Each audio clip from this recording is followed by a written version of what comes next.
5 और आपके साथ मैं हूं शिल्पा। 251 रुपए में स्मार्टफोन देने का दावा करने वाली रिंगिंग बेल्स अभी तक फोन की डिलीवरी भी नहीं दे पाई, लेकिन कंपनी ने दुनिया का सबसे सस्ता एलईडी टीवी लॉन्च कर दिया। कंपनी ने इस टीवी की कीमत भी 9,990 रुपए रखी है। कंपनी ने दावा किया है कि वो 15 अगस्त से टीवी की बिक्री शुरू कर देगी। ये एलईडी टीवी 31 इंच का है। कंपनी ने यहाँ तक दावा किया है कि टीवी की बिक्री से जो भी मुनाफा मिलेगा उसमें से 95% चैरिटी के लिए दिया जाएगा। कंपनी ने प्रधानमंत्री को चिट्ठी लिखकर सरकार से फोन पर सब्सिडी देने की मांग की। कंपनी ने सरकार से 50,000 करोड़ रुपए की सब्सिडी मांगी है। आपको बता दें कि कंपनी ने कुछ दिन पहले ऐलान किया था कि वो 1 जुलाई से अपने फोन की डिलीवरी शुरू करेगी, लेकिन अब कल से फोन की डिलीवरी शुरू करने की बात कर रही है। पहले चरण में Ringing Bells 5,000 Freedom 251 mobile phone deliver करेगी। कंपनी को 8 करोड़ फोन की बुकिंग मिली थी। अब सवाल ये कि अगर सरकार फोन पर सब्सिडी देने से मना कर देती है तो क्या बाकी ऑर्डर की डिलीवरी नहीं दी जाएगी? 251 रुपए की फोन की डिलीवरी के बारे में रिंगिंग बेल्स के एमडी मोहित गोयल से खास बात की मीडिया संवाददाता अश्विनी गुप्ता ने। फ़ोन सर का आपके पास रजिस्ट्रेशन आया था और उसके बाद क्या सिचुएशन सर है? 7.5 करोड़ यूनिट्स हमारे पास में रजिस्टर्ड हुई थी ऑनलाइन और 75 लाख यूनिट्स हमारे पास में ऑफलाइन। तो 8.25 करोड़ यूनिट्स हमारे पास में रजिस्टर्ड हुई थी, जिसमें से 2 लाख लोगों को जिनके पास में फ़ोन नहीं है 2 लाख यूनिट्स हम देने जा रहे हैं। लेकिन आज मैं बात करूं कि मैंने अभी भी बताया आपको 50% से ज़्यादा लोग अभी भी हैं जिनके पास में स्मार्टफोन या फ़ोन ही नहीं है। उसके लिए 28 जून को हमने मोदी जी से रिक्वेस्ट की है कि आप अपने कीमती समय में से 10 मिनट हमें दें, जिससे कि हम उन्हें बताएं कि 75 करोड़ लोग 75 करोड़ 750 मिलियन लोग ऐसे हैं जिनके पास में आज भी स्मार्टफोन नहीं है। आप थोड़ा सा गवर्नमेंट इसमें थोड़ा सा सपोर्ट करे। मैं ये नहीं कहता आप मुझे मेरी कंपनी को रिंगिंग बेल को इसका ऑर्डर दें, आप बस मुझे कैसे भी इसका विश्वास दे दें कि हम 75 करोड़ लोगों को फ़ोन देंगे। मैं अपना ये नाम भी अपनी कंपनी भी समर्पित करने के लिए रेडी हूँ, फ्री ऑफ कॉस्ट। सर 251 रुपये में फ़ोन थोड़ा सा नामुमकिन सा लगता है। किस तरह से आपने संभव किया? कितनी कॉस्ट सर आपको पड़ रही है और 251 में कैसे मिल रहा है सर? देखिए 1180 रुपये की इसकी एक्चुअल कॉस्ट आ रही है। हमने पहले बताया था कि 250 रुपये में हमें कुछ ऐप्स मिली है। मैं पहले एक्सपेक्ट कर रहा था कि मुझे 20 से 25 ऐप्स मिल जाएंगी, लेकिन कुछ नेगेटिविटी होने के कारण कुछ ऐप्स बैकआउट कर गई हैं। फिर भी हमें सफिशिएंट ऐप मिल गई हैं। कुछ हमें रेवेन्यू जनरेट हुआ था हमारी वेबसाइट से जो हमने ऐड दिए थे। तो अभी भी लेकिन मैं कहूँ तो मुझे 150 से 250 रुपये का रोज़ इसमें आ रहा है। हो सकता है वो रोज़ थोड़ा सा और इंक्रीज़ हो जाए, लेकिन मेरे अदर मॉडल्स हैं जिनमें मुझे प्रॉफिट आ रहा है। मैंने कहा था अभी कि 95% से ज़्यादा मैं चैरिटी करूँगा, तो उनका जो प्रॉफिट है मैं बैक टू बैक इसमें कस्टमर को वापस देता रहूँगा, और जब तक उनमें प्रॉफिट आता रहेगा तब तक ये फ़ोन 251 रुपये में मार्केट में जाते रहेंगे। तो चलिए हमारे सहयोगी दिनेश इस वक्त जुड़ रहे हैं। दिनेश, ये बताइए कि क्या 251 में मोबाइल के बाद 9,990 में एचडी टीवी देना पब्लिसिटी स्टंट तो नहीं? हमारा भी ये मानना है कि थोड़ा सा पब्लिसिटी स्टंट ज़रूर है। इनफैक्ट आज इन्होंने 9900 रुपये में 31.5 इंच का एलईडी टीवी ज़रूर लॉन्च किया है, लेकिन सबकी निगाहें मिस्टर गोयल की उसी अनाउंसमेंट पर थी कि फ्रीडम 251 आखिर कब लोगों के हाथ में आएगा। और इसीलिए मिस्टर गोयल ने यही कहा है कि कल यानी 8 जुलाई से 5,000 पहले फेज़ में 5,000 यूनिट्स को लोगों तक पहुंचाया जाएगा, जिसके लिए इनके पास बुकिंग आई थी 7.5 करोड़ की बुकिंग ऑनलाइन और 75 लाख यूनिट ऑफलाइन आई थी। और मिस्टर गोयल का यही कहना है कि हम अभी फर्स्ट फेज़ में 5,000 यूनिट लोगों तक पहुंचाएंगे, लेकिन उसके बाद 2 लाख हमने ऑलरेडी बुक करा दिए हैं, जो कि ज़रूर लोगों तक बहुत जल्दी ही पहुंच पाएंगी। और इसके साथ में आज इन्होंने एक टीवी के अलावा 2 नए स्मार्टफोन्स लॉन्च करे हैं, जिसका प्राइस एक 4,999 रखा है और एक 3,999 रखा है, और साथ में 4 नए फीचर फ़ोन्स रखे हैं। तो कुल मिला के हम ये कह सकते हैं कि फ्रीडम 251 को इन्होंने एक अपना पब्लिसिटी स्टंट माना है, जिसके थ्रू ये बाकी अपने प्रोडक्ट्स दुनिया तक पहुँचा पाएंगे। तो कुल मिला के हम ये कह सकते हैं कि वादे बहुत बड़े कही जा रहे हैं। अब देखना ये होगा कि इन वादों को कितना जल्दी कंपनी। तो वाकई दिनेश, वादे तो बहुत बड़े यहाँ पर किए जा रहे हैं, लेकिन क्या सही मायनों में डिलीवरी मिलेगी प्रोडक्ट की, ये देखने वाली होगी। कंपनी का आगे ये दावा कितना सही साबित होता है। बहरहाल अपने दर्शकों को बता दें कि इसी मुद्दे पर शाम 6 बजे आप हमारा खास कार्यक्रम फ्रीडम या फ्रॉड देख सकते हैं।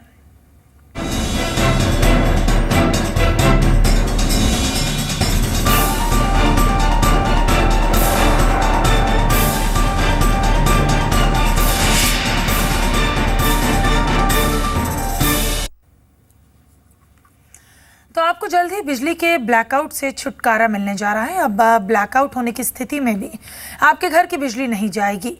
ऊर्जा मंत्रालय ने इसके लिए ब्राउन आउट योजना शुरू की है। सरकार की बिजली के ब्लैकआउट की स्थिति को ब्राउन आउट में बदलने की योजना है। ऊर्जा मंत्रालय ने पायलट प्रोजेक्ट के तहत डीसी लाइन योजना शुरू की। ये पायलट प्रोजेक्ट राजस्थान के फलोदी गांव और बिहार के सासाराम जिले में चल रहा है। योजना के तहत हर घर में डीसी लाइन दी जा रही है। इसके तहत ग्रिड फेल होने पर भी घरों में सीमित बिजली पहुंचती रहेगी और घरों के बल्ब और पंखे चलते रहेंगे। तो जल्दी बिजली के ब्लैकआउट से छुटकारा मिलने जा रहा है। जी हां, ब्लैकआउट होने की स्थिति में भी आप घर की बिजली नहीं जाएगी, क्योंकि ऊर्जा मंत्रालय ने इसके लिए ब्राउन आउट योजना शुरू की है और सरकार की बिजली के ब्लैकआउट की स्थिति को ब्राउन आउट में बदलने की योजना है। ऊर्जा मंत्रालय ने पायलट प्रोजेक्ट के तहत डीसी लाइन्स योजना शुरू की है और ये पायलट प्रोजेक्ट राजस्थान के फलोदी गांव और बिहार के सासाराम जिले में फिलहाल चल रहा है। योजना के तहत हर घर में डीसी लाइन दी जा रही है और इसके तहत ग्रिड फेल होने पर भी घरों में सीमित बिजली पहुंचती रहेगी और घरों के बल्ब और पंखे भी चलते रहेंगे। तो अब बिजली जाने की आपको टेंशन नहीं होगी। सीमित बिजली का यहाँ पर इंतजाम सरकार की तरफ से किया जा रहा है। पायलट प्रोजेक्ट के तहत डीसी लाइन योजना शुरू की गई है। तो ऊर्जा मंत्रालय ने ब्राउन आउट योजना शुरू की है और ब्लैकआउट की स्थिति को ब्राउन आउट में बदलने की यहाँ पर सरकार की कोशिश है। इस योजना के तहत प्रकाश हमारे संवाददाता हमारे साथ जुड़ रहे हैं। प्रकाश, अब ब्लैकआउट की स्थिति से निपटने के लिए ये ब्राउन आउट योजना जो सरकार की तरफ से शुरू की गई है, ये कितनी कारगर साबित हो सकती है, किस तरीके से काम करेगी? देखिए, अभी ये तो पायलट प्रोजेक्ट है। अभी राजस्थान और बिहार के दो जगहों पे इसका पायलट प्रोजेक्ट चल रहा है और ये देखने की कोशिश की जा रही है कि अगर ग्रिड फेल्योर होता है तो उस कंडीशन में क्या इस तरह का एक मैकेनिज्म डेवलप किया जाए ताकि कंप्लीट ब्लैकआउट ना हो। क्योंकि नॉर्मल ऐसा होता है कि अगर ग्रिड फेल्योर होता है तो ऐसे कंडीशंस में कंप्लीट ब्लैकआउट हो जाता है। आपके हाल ही में आपको ध्यान होगा, नॉर्दर्न ग्रिड जब फेल हुआ था तो कंप्लीट ब्लैकआउट हुआ था। तो पावर मिनिस्ट्री एक ऐसा मैकेनिज्म पे काम कर रही है जिसमें इस तरह के ऑप्शन तलाशे जा रहे हैं कि एक ऐसा सिंगल लाइन हर घर में अवेलेबल कराया जाए जो डीसी लाइन होगा, जिसमें कि ये होगा कि अगर ग्रिड फेल होता है तो ऐसे कंडीशन में कंप्लीट ब्लैकआउट ना हो और जो लाइटिंग का कंडीशंस है उसमें अगर एक आप बल्ब जला सकते हैं, एक फ़ैन जला सकते हैं, मतलब पार्शियल लाइट आपको मिलती रहेगी। ऐसा नहीं है कि कंप्लीट ब्लैकआउट होगा। एक पायलट प्रोजेक्ट है। पावर मिनिस्ट्री की कोशिश ये है कि ऐसे कंडीशंस में कंज्यूमर को फ़ायदा हो, कंज्यूमर को कंप्लीट ब्लैकआउट का सामना ना करना पड़े, उसके लिए एक मैकेनिज्म कोशिश की जाए। IIT के एक प्रोफेसर के सुझाव पे पावर मिनिस्टर ने एक पहल की है और राजस्थान और बिहार के एक ज़िले में पायलट प्रोजेक्ट के तौर पे इसको शुरू किया गया है। अब ये देखने वाली बात होगी कि पायलट प्रोजेक्ट्स के जो परिणाम है वो किस तरीके से निकलते हैं, किस तरह की दिक्कतें आती हैं और कैसे इसको इम्प्लीमेंट किया जाता है। इसके लिए अभी हमें कुछ दिन और इंतज़ार करना पड़ेगा। बट ये ज़रूर है कि कंज्यूमर के बेहतरी के हिसाब से इस पायलट प्रोजेक्ट में अगर सफलता मिलती है और अगर इसको सही तरीके से लागू किया जाता है तो कंप्लीट ब्लैकआउट का जो सिचुएशन है वो अब बीते दिनों की बात हो जाएगी। जी, बहुत शुक्रिया प्रकाश इस बातचीत के लिए आपका। तो लोगों को ट्रेनों में ज़्यादा से ज़्यादा सीटें मुहैया कराने के लिए रेलवे जल्द ही सांसदों के कोटे से बुक होने वाली टिकट्स को लेकर कड़े नियम ला सकता है। जी हाँ, मुख्य सूचना आयुक्त ने रेलवे बोर्ड को सांसदों के कोटे से बुक होने वाली टिकट्स में हो रही गड़बड़ी को रोकने के लिए कहा है। CIC ने रेलवे बोर्ड से कहा कि सांसदों के लिए ट्रेन टिकट बुक और कैंसिल होने के सिस्टम की समीक्षा की जाए। CIC ने रेलवे बोर्ड से ऐसा सिस्टम बनाने को कहा कि जिससे सांसद बुकिंग कराने के बावजूद सफ़र नहीं करते हैं तो उसे कैंसिल किया जा सके और अगर सांसद टिकट कैंसिल या यात्रा नहीं करते तो टिकट का पैसा उनकी तनख्वाह या पेंशन से काटा जाए। और इसी पर ज़्यादा जानकारी के साथ हमारे संवाददाता आलोक जुड़ रहे हैं। किस तरीके से सख्ती की जाएगी और क्या नियम बनाए जाने की यहाँ बात कही जा रही है? बिल्कुल, देखिए, जो रेलवे बोर्ड को CIC ने यही सिफारिश की है कि तमाम जितने भी सांसदों माननीय सांसद हैं उनकी जो ट्रेन की टिकटों की बुकिंग होती है उनके कोटे से, खासतौर से AC फर्स्ट क्लास में, उसको लेकर जो नियम है उसकी समीक्षा की जाए। क्योंकि क्या होता है कि जो सांसद होते हैं उनके पास कूपन्स मिलते हैं, कूपन से वो अपने अपने एक असिस्टेंट के लिए और साथ ही साथ 2 लोगों के लिए सेकेंड क्लास AC में वो आराम से टिकट बुक करा सकते हैं। बुक क्या कह सकते हैं कि उसको रिजर्व करा लेते हैं। ऐसे में होता क्या है कि टिकट उनके नाम पर चढ़ जाता है और उसके बाद से वो वो टिकट अनअवेलेबल दिखाता है। तो जब जनरल पब्लिक अगर उस ट्रेन में टिकट बुक कराने जाती है तो ट्रेन का टिकट अनअवेलेबल या नॉट अवेलेबल बताता है। तो ऐसे में दिक्कत ये होती है कि ट्रेन अगर सांसद ने सफ़र नहीं किया तो वो टिकट बेकार चली जाती है, या फिर जो टीसी होता है वो किसी को दे देता है, या कुछ टिकट का दाएं बाएं हो जाता है। तो कुल मिलाकर जो अब नियम बनाने की बात की जा रही है उसमें यही होगा कि अगर सांसद जो टिकट बुक कराता है अगर उस पर सफ़र नहीं करता है तो उसे समय से पहले कैंसिल करवाए। अगर नहीं करवाता है तो ऐसे में उसके पेंशन से या उसके सैलरी से वो टिकट का पैसा काटा जाए, क्योंकि अभी तक ये होता था कि अगर कैंसिल नहीं करवाता था तो वो टिकट का पैसा जो सरकारी खजाने से जाता था, क्योंकि टिकटों जो सांसद होते हैं उनको पहली क्लास और सेकंड क्लास में फ्री मुफ्त टिकट यात्रा करने की, ट्रेन में टिकट यात्रा करने की सुविधा होती है। तो ये मुफ्त सुविधा को ध्यान नहीं देने की वजह से उनको लगता है कि अपनी जेब से पैसा नहीं जा रहा है तो उससे कोई बात नहीं है, टिकट कैंसिल कराने की भी कोई ज़रूरत नहीं है। तो इसलिए जो रेलवे को नुकसान होता है, साथ ही साथ पब्लिक एक्सचेकर को नुकसान होता है, और लोगों को जो समय पर लोगों को टिकट नहीं मिल पाता है, जो ज़रूरतमंद होते हैं, जो एसी फर्स्ट क्लास या सेकंड क्लास में यात्रा करना चाहते हैं, तो जो कोटा होता है वो सांसदों के नाम से बुक हो जाता है। तो ये सारी समस्या है। इसी समस्या को देखते हुए अब सांसदों के जरिए होने वाले जो कोटे से बुकिंग होती है उसके नियम की समीक्षा की जाएगी। समीक्षा करने के बाद जो रेलवे बोर्ड है उसको कहा गया है कि अब इसमें समीक्षा करके एक नए नियम कानून बनाया जाए ताकि इस तरह का जो एक अनियमितता है, गड़बड़ी है, इसको रोका जा सके। बहुत शुक्रिया इस बातचीत के लिए आपका। तो सस्ता लोन पाना है तो अच्छा क्रेडिट स्कोर इसमें मददगार हो सकता है। Bank of Baroda credit score के आधार पर ग्राहकों को ब्याज दर तय करने की तैयारी कर रहा है। एनपीए घटाने के लिए बैंक इस सिस्टम को लागू करना चाहता है। अब रिटेल ग्राहकों को लोन देना है या नहीं, ये तय करने के लिए बैंक क्रेडिट स्कोर देखते हैं। लेकिन पहली बार रिटेल ग्राहकों के ब्याज दर के लिए क्रेडिट स्कोर का इस्तेमाल किया जाएगा। नए सिस्टम से बैंक को बेहतर रेटिंग वाले ग्राहक जुड़ने की उम्मीद है।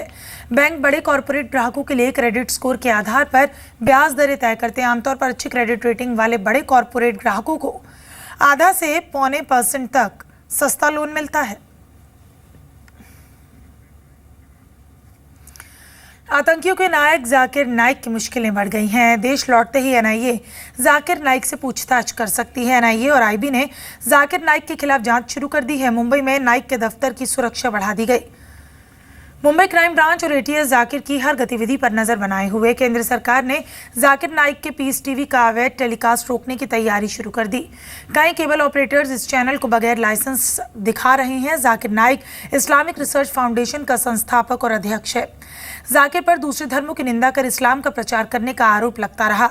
अपने भाषणों में जाकिर ने कहा था कि वो ओसामा बिन लादेन को आतंकी नहीं मानता। ढाका में 20 लोगों की जान लेने वाला आतंकी रोहन इम्तियाज जाकिर नाइक के विचारों से प्रभावित था। तो वहीं फिल्म अभिनेता आमिर खान ने कहा कि जाकिर नाइक धर्म का गलत प्रचार करते हैं। उन्होंने कहा कि कोई धर्म आतंकवाद नहीं सिखाता बल्कि प्यार की सीख देता है।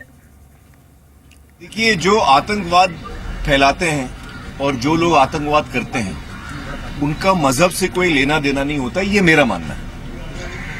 फिर वो किसी भी मजहब के हों, मुसलमान, हिंदू, सिख, ईसाई, जो लोग लोगों को मारते हैं, आतंकवाद फैलाते हैं, उनका मजहब से कोई लेना देना नहीं है। चाहे वो कितना भी कहें कि हम मजहब के लिए कर रहे हैं, उनका मजहब से कोई लेना देना नहीं है। क्योंकि अगर वो मजहब को एक्चुअली फॉलो करते हैं तो मजहब तो हमको प्यार सिखाता है। तो उधर जाकिर नाइक पर सियासत भी गर्मा गई है। देखिए, अगर कोई जांच की ज़रूरत है तो जांच अवश्य की जानी चाहिए, पर बुनियादी सवाल ये है कि अगर पीस टीवी को भारत में डाउनलिंक करने की इजाज़त नहीं दी गई है तो फिर वो डाउनलिंक कैसे हो रहा है। अगर कोई केबल ऑपरेटर उसको डाउनलिंक कर रहे हैं तो उनके खिलाफ सरकार कार्रवाई क्यों नहीं करती है। सूचना और प्रसारण मंत्रालय के पास केबल नेटवर्क्स रेगुलेशन एक्ट के तहत अधिकार हैं और उन अधिकारों का उनको इस्तेमाल करना चाहिए। ये सभी धर्मों में जाकिर नाइकों की भरमार हो गई है। पंजाब से खबरें आती हैं एक्सट्रीमिज्म की, यूपी से खबरें आती हैं एक्सट्रीमिज्म की, मुंबई से खबरें आती हैं एक्सट्रीमिज्म की। तो ऑल काइंड ऑफ एक्सट्रीमिज्म, इस पर रोक लगनी चाहिए। तो कांग्रेस नेता दिग्विजय सिंह के एक वीडियो पर विवाद हो गया है। वीडियो में दिग्विजय सिंह जाकिर नाइक से उसके साथ मंच पर नजर आ रहे हैं। 2012 के इस वीडियो में दिग्विजय सिंह विवादों में घिरे जाकिर नाइक की तारीफ करते दिख रहे हैं। साहब का मैंने बहुत नाम सुना था, मिलने का मौका भी मिला और मुझे इस बात की खुशी है कि वे शांति का संदेश पूरे विश्व में फैला रहे हैं। आज आवश्यकता डॉक्टर साहब ये है कि आपका ये शांति का संदेश इस पूरे मुल्क में पहुंचना चाहिए, इस मुल्क में पहुंच के कोने कोने तक जाना चाहिए। बीजेपी ने दिग्विजय पर निशाना साधा, दिग्विजय ने सफाई भी दी। आतंकवाद के खिलाफ कोई गंभीर आवाज नहीं समझना चाहिए। कांग्रेस पार्टी पूरी हमदर्दी दिखाती है आतंकवादियों के साथ। I have opposed the religious fundamentalism and the terrorism bye either the Hindus और द मुस्लिम्स। जाकिर नाइक के मंच पर दिग्विजय की मौजूदगी का वीडियो पीस टीवी पर दिखाया जा चुका है। दिग्विजय सिंह का ये वीडियो सोशल मीडिया पर वायरल हो चुका है। तो बांग्लादेश के किशोरगंज में आज ईद की नमाज के दौरान आतंकियों ने हमला कर दिया। 4 लोगों की मौत हो गई, इनमें 2 पुलिस वाले भी शामिल हैं। स्थानीय समय के मुताबिक धमाका सुबह 9:30 बजे हुआ। शोलकिया इलाके के एक स्कूल में बनाई गई ईदगाह के गेट पर आतंकियों ने ग्रेनेड फेंक दिया। धमाके के फौरन बाद पुलिस ने इलाके को घेर लिया। आतंकियों से मुठभेड़ हुई, जिसमें एक आतंकी मारा गया। 3 आतंकियों को जिंदा पकड़ने में कामयाबी मिली। मरने वालों में एक महिला भी शामिल है। ब्लास्ट में 8 से 9 लोग घायल भी हुए हैं। धमाके के वक्त ईदगाह में करीब 3 लाख लोग मौजूद थे। ये लोग नमाज ना पढ़कर पुलिस पर, बेकसूरों पर हमला करते हैं। वो कभी इस्लाम को मानने वाले हो ही नहीं सकते। ये लोग आतंकी हैं। इनका कोई धर्म नहीं, कोई देश नहीं। भारत ने भी बांग्लादेश पे हुए आतंकी हमले की निंदा की। It's high time the entire world open up to this reality, come together, and I wish that the United Nations should come out strongly. पिछले 7 दिनों में बांग्लादेश पे ये दूसरा बड़ा आतंकी हमला है। 4 अफ्रीकी देशों के दौरे पर निकले प्रधानमंत्री मोदी आज मोजाम्बिक पहुंचे। इस दौरान ऊर्जा और खाद्य सुरक्षा समेत कई अहम समझौतों पर हस्ताक्षर किए गए। मपुतो एयरपोर्ट पर पीएम मोदी का जोरदार स्वागत किया गया। इसके बाद पीएम मोदी को गार्ड ऑफ ऑनर दिया गया। पीएम ने मोजाम्बिक के राष्ट्रपति फिलिप न्यूसी के साथ मुलाकात की। इस दौरान ऊर्जा और खाद्य सुरक्षा समेत कई अहम समझौतों पर हस्ताक्षर किए गए। पीएम मोदी ने दौरे को दोनों देशों के संबंधों में मजबूती के लिए अहम बताया है। मोजाम्बिक में पीएम मोदी भारतीय मूल के लोगों से भी मिलेंगे। पीएम मोदी आज शाम मोजाम्बिक से दक्षिण अफ्रीका के लिए रवाना होंगे। 8 जुलाई से पीएम मोदी का 2 दिन का दक्षिण अफ्रीका का दौरा शुरू होगा। दक्षिण अफ्रीका यात्रा के दौरान पीएम डरबन से पीटर मैरिट्सबर्ग के बीच ट्रेन का सफर करेंगे। पीटर मैरिट्सबर्ग वही स्टेशन है जहां 1893 में महात्मा गांधी को ट्रेन से बाहर फेंक दिया गया था। 10 जुलाई को सुबह पीएम तंजानिया पहुंचेंगे। शाम को दौरे के अंतिम पड़ाव में केन्या पहुंचेंगे। नमामि गंगे प्रोजेक्ट के तहत आज देश के कई राज्यों में 300 से ज्यादा योजनाओं की शुरुआत की गई। ये योजनाएं उत्तराखंड, यूपी, बिहार, झारखंड, पश्चिम बंगाल, हरियाणा और दिल्ली में शुरू की गई हैं। उत्तराखंड के हरिद्वार में केंद्रीय जल संसाधन मंत्री और सड़क परिवहन मंत्री नितिन गडकरी ने 47 योजनाओं को हरी झंडी दिखाई। योजनाओं के जरिए गंगोत्री से लेकर गंगा सागर तक गंगा की सफाई के लिए अभियान चलेगा। 2 जगह पर कार्यक्रम हो रहे हैं और 250 प्रोजेक्ट, आज 100 जगह पर 250 प्रोजेक्ट का प्रारंभ हो रहा है। मैं जिम्मेदारी लेता हूं कि ये 50 प्रकल्प मार्च के पहले शुरू हो जाएंगे और इसी साल में गंगा के सभी प्रकल्पों का काम आपके नेतृत्व में शुरू होगा। ये योजनाएं उत्तराखंड, यूपी, बिहार, झारखंड, पश्चिम बंगाल, हरियाणा और दिल्ली में शुरू की गई हैं। नमामि गंगे मिशन के पहले चरण के लिए 2000 करोड़ रुपए का बजट तय किया गया है।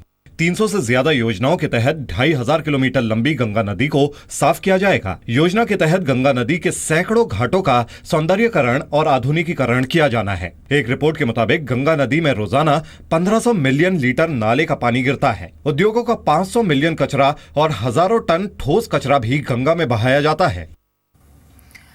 जी बिजनेस की खबर का असर हुआ। मुंबई के सड़क घोटाले में बीएमसी के 2 अधिकारियों की गिरफ्तारी हुई।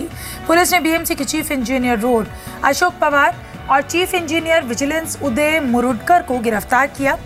इन अधिकारियों पर ठेकेदारों से मिलीभगत का आरोप है और जी बिजनेस ने 28 जून को आपको दिखाया था कि कैसे अधिकारियों की मिलीभगत से ये घोटाला किया गया। हमने आपको दिखाया था कि कैसे मुंबई में आम टैक्स पेयर्स के करोड़ों रुपए हर साल गड्ढों में जा रहे हैं। सड़कों की मरम्मत का ठेका जिन कंपनियों को मिलता रहा वो दरअसल आधे अधूरे काम करके पूरे पैसे लेती रहीं। नौकरशाह और ठेकेदारों के गठजोड़ से धंधा बरसों तक फलता फूलता रहा। यहाँ तक कि बीएमसी कमिश्नर के आरोपी कंपनीज को ब्लैकलिस्ट करने के आदेश के बाद भी 2 कंपनियों को बीएमसी से ही फिर से नए कॉन्ट्रैक्ट मिल गए।